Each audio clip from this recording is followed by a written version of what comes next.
오늘 우리에게 주신 하나님 말씀은 로마서 2장 28절 29절 말씀입니다.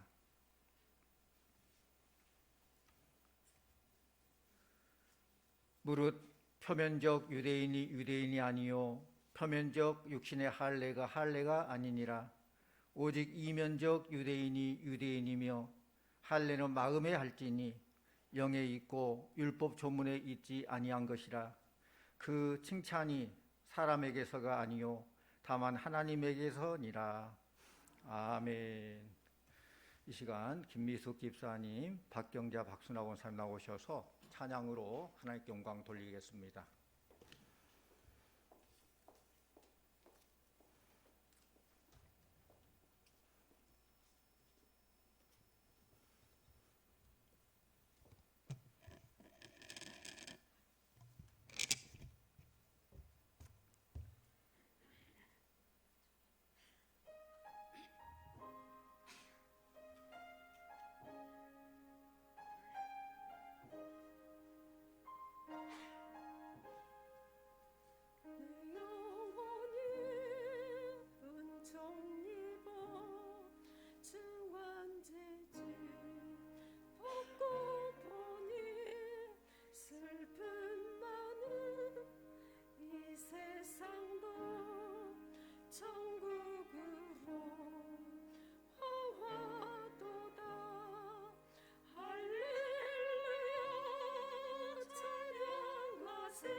아멘. 감사합니다. 3월 9일은 무슨 날입니까? 우리나라의 대통령을 뽑는 아주 중요한 날입니다. 대통령 후보자들은 서로 내가 대통령이 돼야 된다고, 상대방이 대통령 돼서는 절대로 안 된다고 그렇게 주장을 합니다. 사사기 9장에 보면은 아비멜렉이 반역을 해서 왕이 된 후에 요담이 나무들의 비유를 통해서 아비멜렉의 어리석음을 지적합니다. 어느 날 나무들이 감람나무에게 찾아가서 감람나무님, 우리를 위해서 왕이 되어 주십시오 라고 부탁하니까 감람나무가 나에게서 난 기름으로 하나님께 영화롭게 하고 많은 사람들 유익게 하니 그걸 놔두고 내가 왕이 될 수 없다 거절했습니다. 그러자 나무들이 이제 무화과 나무에게 찾아가요. 무화과나무님, 우리를 위해서 왕이 되십시오. 무화과나무 역시 나는 단 열매를 통해서 많은 사람들 유익에 가게 하는데 그 열매를 저버리고 내가 왕이 될 수 없다. 거절했어요. 이제 포도나무에게 찾아가서 포도나무님 왕이 되십시오. 포도나무도 마찬가지예요. 나는 하나님과 사람을 기쁘게 하는 새 술을 만드는데 그 모든 사명을 저버리고 왕이 될 수 없다. 거절했어요. 그래서 마지막으로 나무들은 가시나무에게 찾아가서 왕이 되려고 했어요. 이때 가시나무는 그래, 참으로 너희들이 나를 왕으로 삼으거든 내 그늘에 피하라. 그래야지 아니하면 불이 가시나무에서 나와서 레바논의 백향목을 불사르리라. 그랬다는 거예요. 자기의 분수와 처지를 잘 아는 감람나무, 무화과나무, 포도나무가 있는가 하면은 자신의 분수와 처지를 알지 못하고 높아지려고 하고 교만한 가시나무가 있다는 거예요. 이것이 우리에게 주는 교훈이 무엇이겠습니까? 그런 말이 있대요.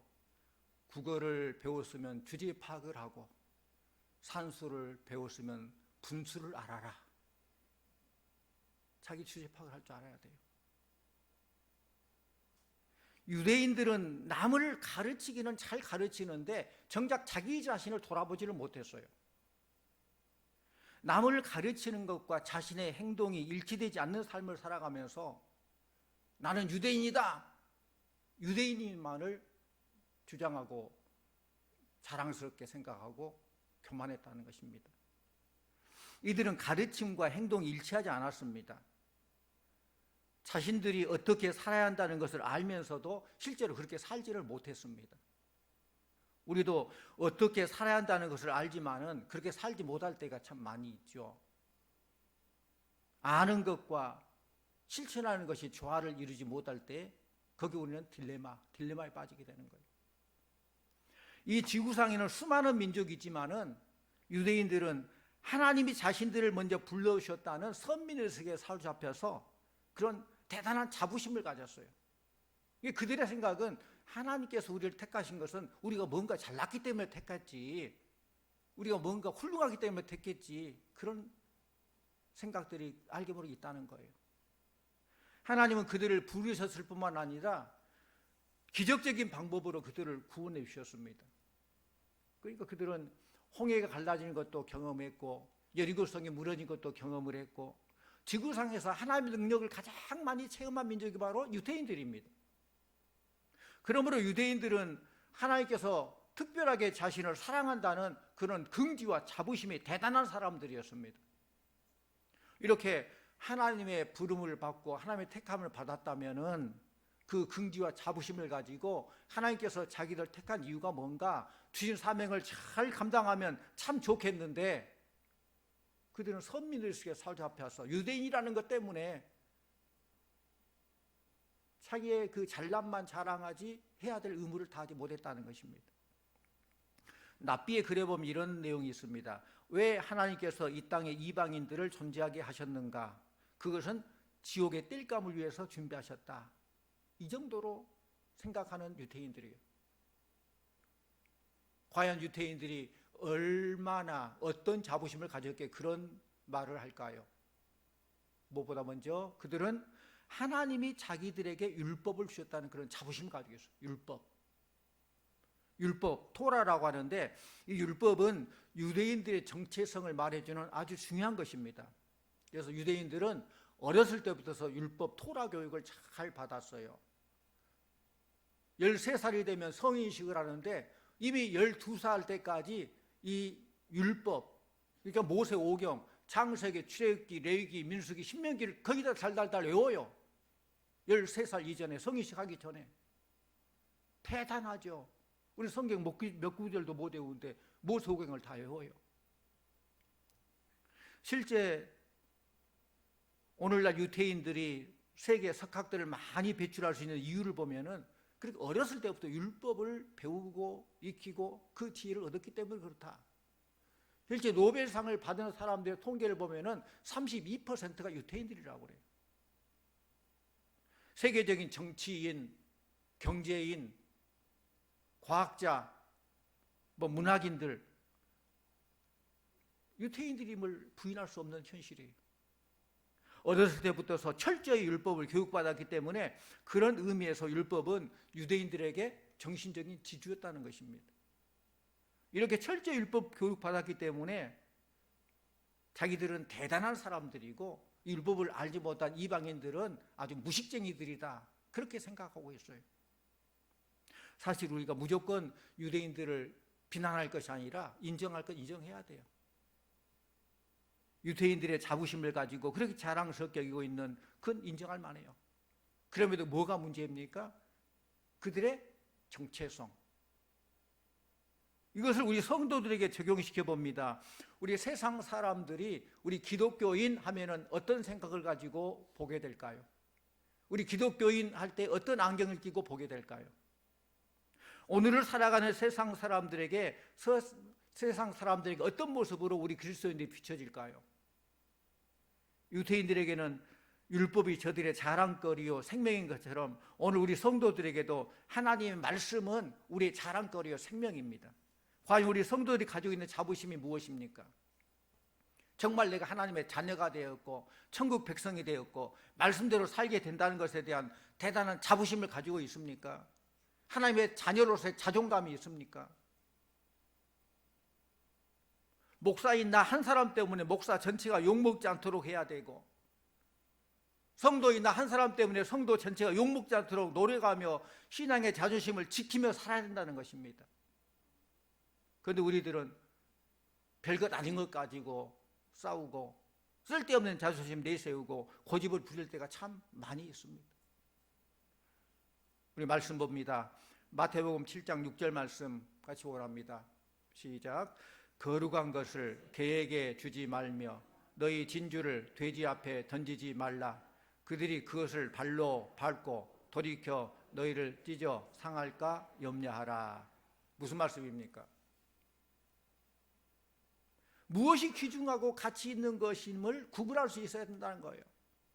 물론 가치 기준이 달라요. 우리 성도들이 가치 있다고 생각한 것과 세상 사람이 가치 있다고 생각하는 건 다를 겁니다.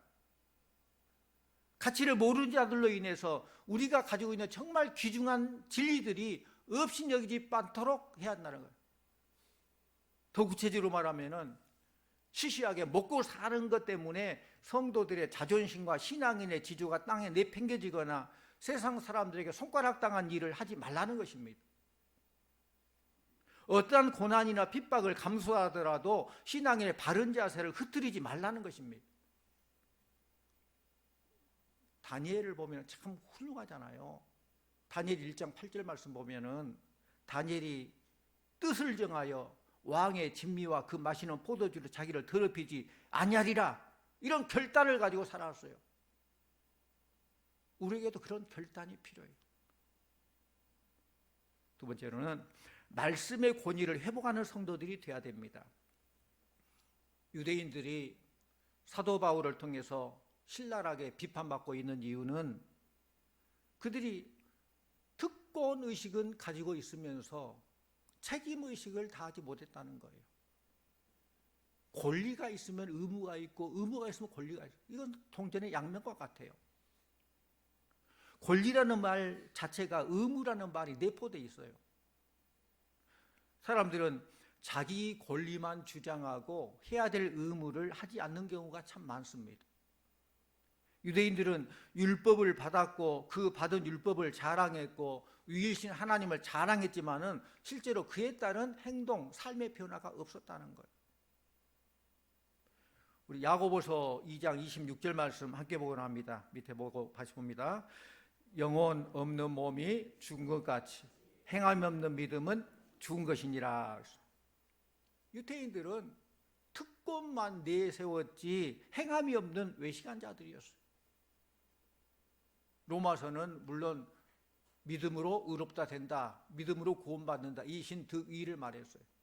그래서 야고보서는 행함 없는 믿음은 죽은 믿음이다. 예수 안 믿는 사람들에게는 예수 믿어야 산다, 그게 참 사는 길이다라고 믿음을 강조해요.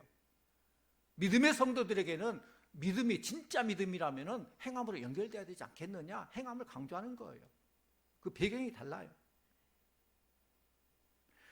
실제로 이렇게 지져가고 있는 사도 바울은 이런 문제, 행함 없는 믿음, 이것 때문에 얼마나 많이 스스로를 살피면서 스스로 점검하고 절실한 마음으로 회개하며 그랬는지 몰라요. 우리 고린도전서 7장 27절 말씀, 고린도전서 7장 27 같이 옵니다. 내가 내 몸을 쳐 복종하게 함은 내가 남에게 전파한 후에 자신이 도리어 버림을 당할까 두려워함이로라.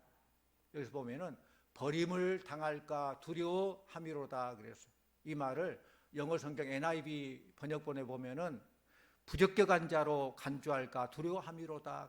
하나님 앞에 합격해야 되는데 불합격 당할까 봐 두려워요. 걱정이 되는 거예요. 바울은 남들에게 이렇게 살아야 됩니다, 저렇게 살아야 됩니다 라고 말하고는 자신이 그렇게 살지 못함을 하나님 앞에서 내가 너나 잘해라, 너는 부적격자 라고 평가받을 바가 두렵다는 거예요. 그래서 몸부림치며 사는 거예요. 자신도 완전하지 못하지만은 그 완전을 하면 몸부림. 저와 여러분에게 이와 같은 고민이 있습니까? 제가 일주일에 최소 10번 이상 설교를 하고 있습니다. 말씀을 준비할 때마다 이 말씀이 은혜가 되고 말씀 듣는 여러분들의 변화된 모습을 기대하면서 준비를 잘 합니다. 그런데 저 또한 말씀을 준비할 때마다 양심의 가책을 느낄 때가 많이 있어요. 나 자신의 삶을 돌아볼 때에 말씀대로 살아야 되는데 그렇지 못할 때 너무 부끄러움이 많은 걸 고백하지 않을 수 없어요. 어떻게 보면 설교를 할 때 설교 자체가 여러분에게 한 게 아니라 나 자신에게 하고 그런 경우가 많아요. 우리들은 도적질하지 말라라고 가르치는데 또 그렇게 배웠는데 정말 그렇습니까? 하지만 정말 도적질하지 않고 산다는 것, 이거 자신 있게 말할 수 있습니까?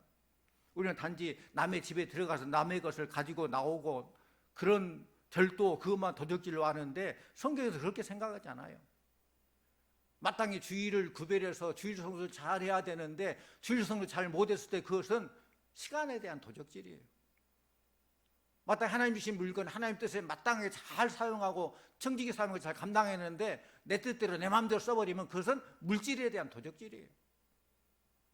하나님이 우리에게 은혜를 주신 은사들, 시간들, 물질들을 자기 마음대로 사용하였다면 이것이 도적질이 아니고 무엇이겠습니까? 제임스 몽고메리 보이스라는 분이 로마서 주석을 썼는데 그분이 이 말씀을 주석하면서 이렇게 기록했습니다. 제가 읽어드립니다. 작업 시간에 능력이 닿는 대로 최선을 다해 일하지 않을 때 또는 커피 타임을 너무 많이 갖거나 일찍 퇴근할 때 우리는 고용주의 것을 도적질한 것입니다. 회사 물건을 낭비하거나 업무 시간에 개인적인 이익을 본다면 그것은 도적질입니다. 물건을 팔 때 제값을 받지 않고 올려받으면 그것은 도적질입니다. 고용주들의 경우에는 피고용인들이 건강을 해치게끔 작업 환경을 방치해 두었다면 그리고 일할 만큼의 급료를 주지 않는다면 그것은 피고용인들의 것을 도적질한 것입니다. 우리의 재능, 시간, 돈을 낭비한다면 그것은 우리 자신의 것을 도적질한 것입니다. 참 일리가 있는 말씀이라고 생각해요. 우리가 이렇게 살지 못하기 때문에 그리스도인이라는 이름이 땅에 떨어진다는 거예요. 이제부터는 저와 여러분들이 땅에 떨어진 그 권위를 회복하기를 원합니다. 우리 교회가 올바르게 잘 성장하고 이 사회에 선한 영향력을 줄 수 있는 교회로 사명을 감당하려면 하나님의 말씀이 우리의 삶을 통해서 나타나야 돼요. 말씀이 지식에 머무르는 게 아니라 말씀이 나의 삶이 되고 말씀이 나의 에너지가 되어서 말씀이 현장에 나타나서 말씀대로 믿고 말씀을 살아가는 그런 삶이 돼야 된다는 거예요. 우물 안의 개구리란 말이 있죠. 우물 안의 개구리는 자신이 살고 있는 세계가 전부인 것처럼 착각하며 삽니다. 실제로 우물 안보다는 우물 밖의 세계가 훨씬 크고 넓지 않습니까? 그런데 유대인들은 자기들을 이방인들과 비교해서 자기들의 율법적 행위를 자랑했어요. 그러니까 유대인들 자기들을 드러내고 자랑하는데 비교 대상이 이방인들이에요. 그렇기 때문에 자기들은 이방인보다 조금 잘한 것을 자랑하는 거예요. 그러므로 진정으로 자기 자신이 잘하고 있는지 알려면 누구 앞에 나가야 돼요? 누구 앞에 섰을 때 알 수 있어요? 이방인들께 나아갈 것이 아니라 하나님 앞에 나가야 돼요. 하나님 앞에. 하나님이 잘했다면 잘한 것이고 못했다면 못한 거예요. 다른 사람보다 조금 잘했다고 잘한 거 아니에요. 하나님 앞에 나아갈 때 비로소 자신들이 얼마나 부패한 걸 깨닫게 되는 것입니다. 그래서 칼빈은 이런 말을 했어요. 칼빈 한 말을 같이 읽어보죠. 화면 보고 시작. 사람은 하나님을 만나야 비로소 자신이 어떤 존재인가를 알게 된다. 무슨 말이에요? 사람은 사람 만나서 내가 좀 더 잘났다고 이렇게 비교 대상이 아니라 하나님을 만나고 하나님 앞에서 내가 얼마나 진실된가 거짓된가 평가하시면 하나님이에요. 인간적으로 볼 때 힘들고 어렵고 아무리 못나서 하나님이 잘했다면 잘한 거고, 아무리 대단하게 목에 힘주고 교만하고 그래도 하나님이 너 잘못했다면 잘못한 거예요. 인간은 창조주신 하나님을 알아야 인간을 진짜 알 수 있는 거예요.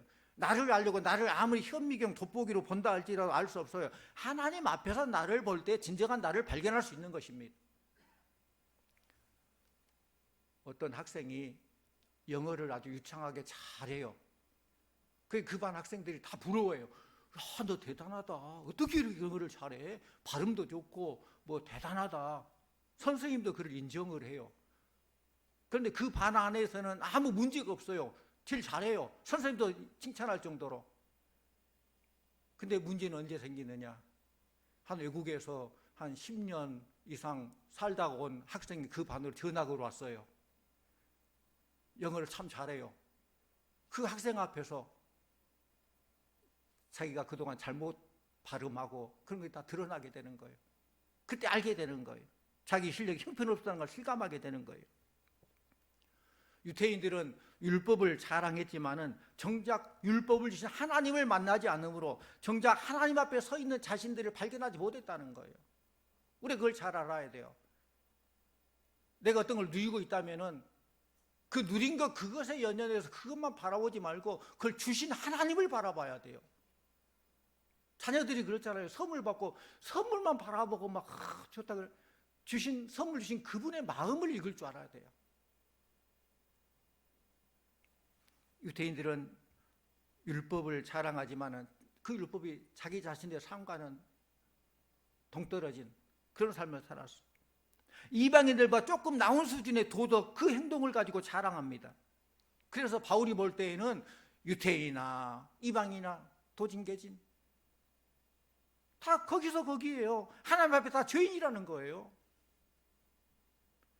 요즘 새벽기도 시간에 에스겔을 읽으면서 하나님 주신 은혜를 나누는데 거기 에스겔 말씀 보면은 한때 세계를 호령했던 그 강대국들이 자기 스스로 높이고 내가 신이다, 내가 뭐 강을 만들었다, 그 정도로 하나님 위치에 올라가 가지고 완전히 하나님께 벌을 받고 망하게 되는 그런 많은 나라들을 보게 됩니다.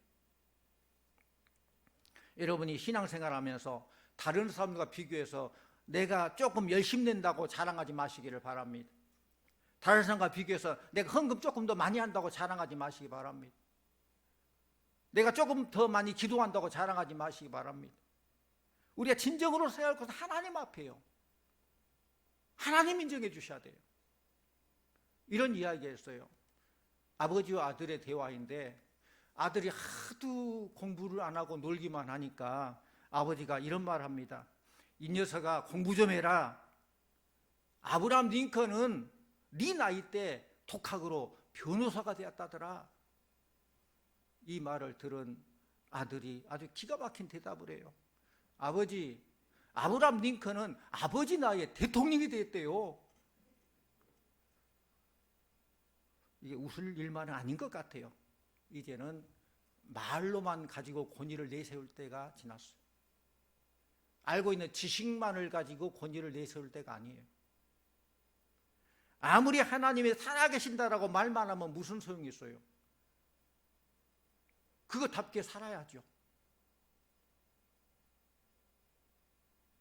자녀들에게 하나님 말씀이 중요하다, 중요하다, 백날 얘기하면 무슨 소용이 있어요? 자기가 그렇게 살아야죠. 오늘 본문 말씀 다시 한번 같이 보고 납니다. 28절 29절 같이 봅니다. 무릇 표면적 유대인이 유대인이 아니요 표면적 육신의 할례가 아니니라. 오직 이면적 유대인이 유대인이며 할례는 마음에 할지니 영에 있고 율법 조문에 있지 아니한 것이라. 그 칭찬이 사람에게서가 아니요 다만 하나님에게서니라. 아멘. 여기서 말씀 보면은 뭐 표면적 유대인이 나오고 이면적 유대인이 나오는데 무슨 말이냐? 표면적 그 말은 겉 껍데기, 이면적 그 말은 속 사람을 말해요. 그러니까 무늬만 유대인인 형식이 아니라 속 사람이 유대인인 내용이 중요하다는 거예요. 껍데기가 중요한 게 아니라 그 내용 알맹이가 중요하다는 거예요.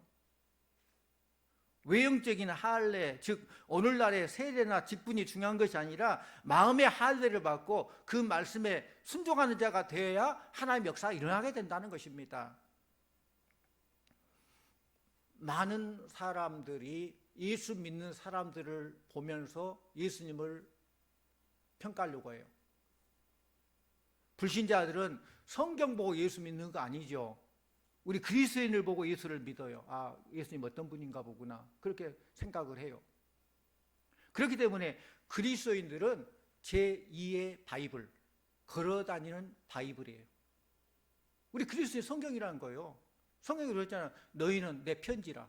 편지를 읽어보면 그 내용을 알 수 있듯이 우리가 안 믿는 사람들 우리를 볼 때 우리는 제2의 바이블이고 걸어다니는 바이블, 살아있는 걸어다니는 바이블이에요. 우리를 통해서 하나님을 발견하게 된다는 것입니다. 성도님들, 사람들이 우리들을 보고 있습니다. 물론 하나님 보고 계시지만은 우리 살 때 사람들이 보고 있어요. 세상 사람들은 그리스도인들이 어떻게 살고 있는지를 보면서 우리를 판단합니다. 불신자 남편이 나를 보고 있습니다. 불신자 부모님이 나를 보고 있습니다. 불신자 자녀가 나를 보고 있고, 불신자 친척이, 불신자 친구들이, 불신자 이웃들이 나를 보고 있습니다. 아, 그리고 예수 믿는 사람들은 어떤가? 예수 믿는 사람은 저렇네? 평가를 원합니다.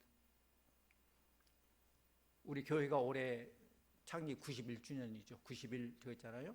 91주년이. 어떤 분은 물어봐요. 소양교회 몇 년이 됐어요? 이 말을 들을 때 탁 제가 느껴지는 것은 대단한 뭐 자랑스럽게 말하는 것보다는 조금 부담이 돼요, 사실. 교회가 세워진 지 오래되었다고 그 세월을 자랑하겠습니까? 우리 교회가 정말로 표면적 교회인지 이면적 교회인지를 잘 살펴볼 때에 아, 이 정도 됐는데 우리가 그 삶을 잘 감당하고 있는가? 얼마 역할을 잘 감당하는가? 이 시대적인 사명, 이 지역의 사명을 감당하고 있는가? 그런 점검이 필요하죠. 우리들은 표면적 그리스도인입니까? 오늘 제목처럼 참 그리스도인입니까? 하나님 우리 속에 있는 진실을 보기를 원하십니다. 교회를 좀 오래 다닌 것만으로 만족하지 마시기를 바랍니다. 어머니 손잡고 어릴 적부터 교회 다니는 모태신앙이니까 나는 모태신앙이니까 참 신앙일 거다라고 착각하지 마시기를 바랍니다. 매주일 예배 참석 잘한다고 참 신앙인 것처럼 착각하지 마시기 바랍니다. 내가 어떤 직분이 있기 때문에 참 신앙일 것이다라고 착각하지 마시기 바랍니다. 오늘 말씀처럼 이런 표면적 유대인이 아니다. 이면적 유대인, 속 사람이 말씀이 나에게 어떻게 적용이 되고 어떻게 나타나는가, 어떤 삶을 사는가, 그리고 우리가 완벽하지 못할지라도 그렇게 살려고 얼마나 몸부림하고 사도 바울처럼 다른 사람에게는 전하면서 내가 하나님께 구원받지 못하고 버림받을까 봐 염려하고 걱정하고 나를 살피는 그런 모습들이 필요하다는 것이죠. 사랑하는 성도님들, 우리 모두가 속 사람이 새로워지는 참 그리스도인이 되어서 하나님께 칭찬받고 세상 사람들에게 인정받는 참으로 성숙한 성도님들 다 되시기를 간절히 축원합니다. 기도하십시다. 하나님 아버지 참 감사합니다. 만민 중에 우리를 택하셔서 성도 삼아주시고 천국 백성 삼아주시고 귀한 사명 주시니 참 감사드립니다. 우리가 구원받은 것으로만 만족하지 말고 먼저 불러주시고 우리를 통해 일하고자 하는 하나님의 뜻을 잘 헤아려 알게 해주시고 하나님 마음을 기쁘게 하고 참 그리스도의 삶을 살아가는 우리 모두가 되게 하여 주시옵소서. 남과 비교해서 내가 조금 잘한 것 우쭐거리지 아니하고 남과 비교해서 내가 조금 못한 것 너무 기죽어 살지 아니하고 하나님 앞에서 있는 그대로 진실된 마음으로 최선을 다하고 하나님 나를 아시고 살피신다는 걸 늘 바라보면서 하나님의 올바로 서는 참 그리스도인들 다 되게 하여 주시옵소서. 예수님의 이름으로 기도하옵나이다. 아멘.